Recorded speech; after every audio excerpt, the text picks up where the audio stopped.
Louvado seja nosso Senhor Jesus Cristo, para sempre seja louvado. Meus irmãos, a palavra de Deus é lâmpada e luz para o nosso caminho. Que bom estarmos reunidos para juntos meditarmos desse tesouro vivo que é a palavra do nosso Deus. Hoje é dia 21 de outubro, nós estamos na 29ª semana do tempo comum. Nós vamos então rezar a oração da coleta, nos dispondo para esse momento de partilha, a fim de colhermos os frutos necessários para que a gente possa caminhar nesse dia. Deus eterno e todo-poderoso, tornai-nos dispostos a obedecer sempre à vossa vontade e a vos servir de coração sincero. Por nosso Senhor Jesus Cristo, vosso Filho, que é Deus e convosco vive e reina, na unidade do Espírito Santo, por todos os séculos dos séculos. Amém.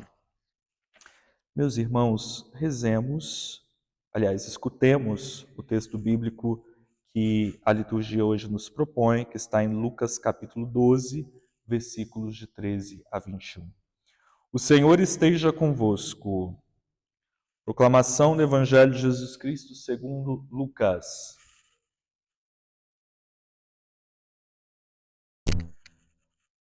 Naquele tempo, alguém do meio da multidão disse a Jesus: Mestre, dize a meu irmão que reparta a herança comigo.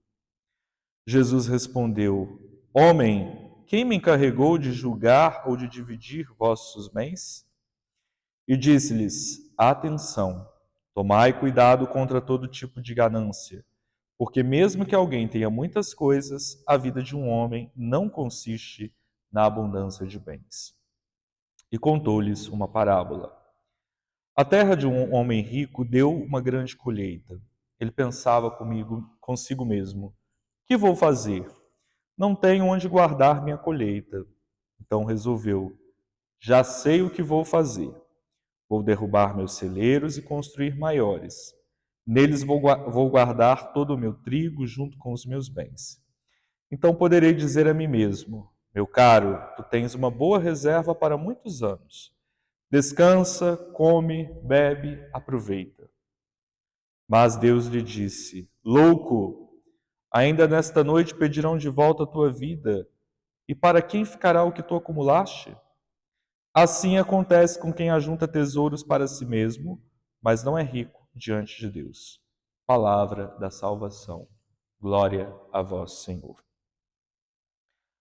Amados irmãos e irmãs, no ministério público de Jesus aparece muitas vezes alguns ditos de Jesus a respeito do uso da riqueza, dos bens materiais. Não é que Jesus seja contrário à riqueza em si, não é que a riqueza seja má, mas ela pode se tornar um empecilho para participar do reino de Deus, né?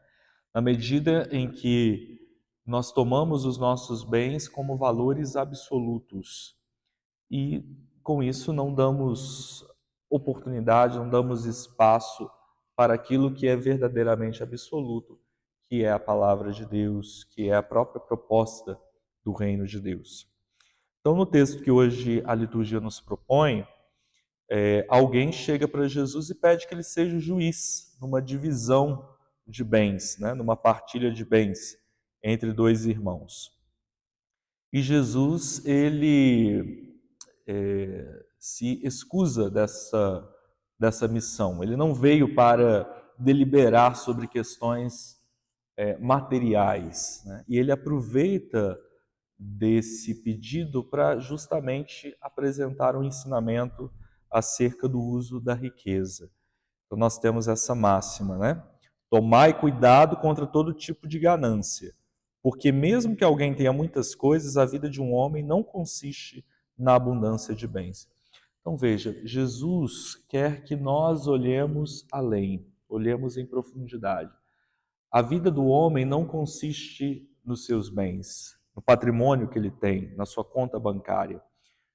Por mais que nós reconhecemos o dinheiro, os bens, têm um lugar de importância, porque com eles a gente garante a nossa sobrevivência, a gente consegue obter uma vida confortável, mas a nossa vida não pode estar fundamentada nele. Não é nós que servimos o dinheiro, mas é o dinheiro que deve estar ao nosso serviço. Então ele conta a parábola do rico que teve uma grande colheita e ele então, diante daquela grande colheita, ele pensa, bom, vou ampliar meus armazéns, vou guardar tudo e vou descansar porque eu tenho garantido um bem, né, para os próximos tempos, para os próximos anos. E aí, mas nesse mesmo dia, Deus vai pedir a vida daquele homem, né? Naquele mesmo dia, aquele homem morrerá. E aí a pergunta: de que serviu acumular todos os bens? Tantos bens, né? Novamente, não é que Jesus esteja condenando os bens que possuímos, mas se nós construímos uma vida pautada nesses bens. Porque se a morte chegar, o que a gente vai ter deixado? O que a gente vai ter construído? Né? Se não os bens materiais que são perecíveis e que depois poderá até ser causa de contenda para aqueles que serão os herdeiros. Né? Então Jesus nos pede que nós possamos escolher o valor absoluto, o valor mais necessário, que não diz respeito aos bens deste mundo, mas diz respeito à acolhida da proposta do reino, à acolhida da vida e da salvação que ele veio nos oferecer. Nós, nesse mundo, né, que somos tentados numa atitude consumista, que a gente possa pedir esse discernimento necessário, né, para que a gente não esteja a serviço dos bens, né, mas que a gente possa utilizá-los deles para o nosso bem e, ao mesmo tempo, orientar a nossa vida, centrar a nossa vida nesse bem que não passa, que é o próprio Jesus. Louvado seja nosso Senhor Jesus Cristo, para sempre seja louvado. Que Deus abençoe você.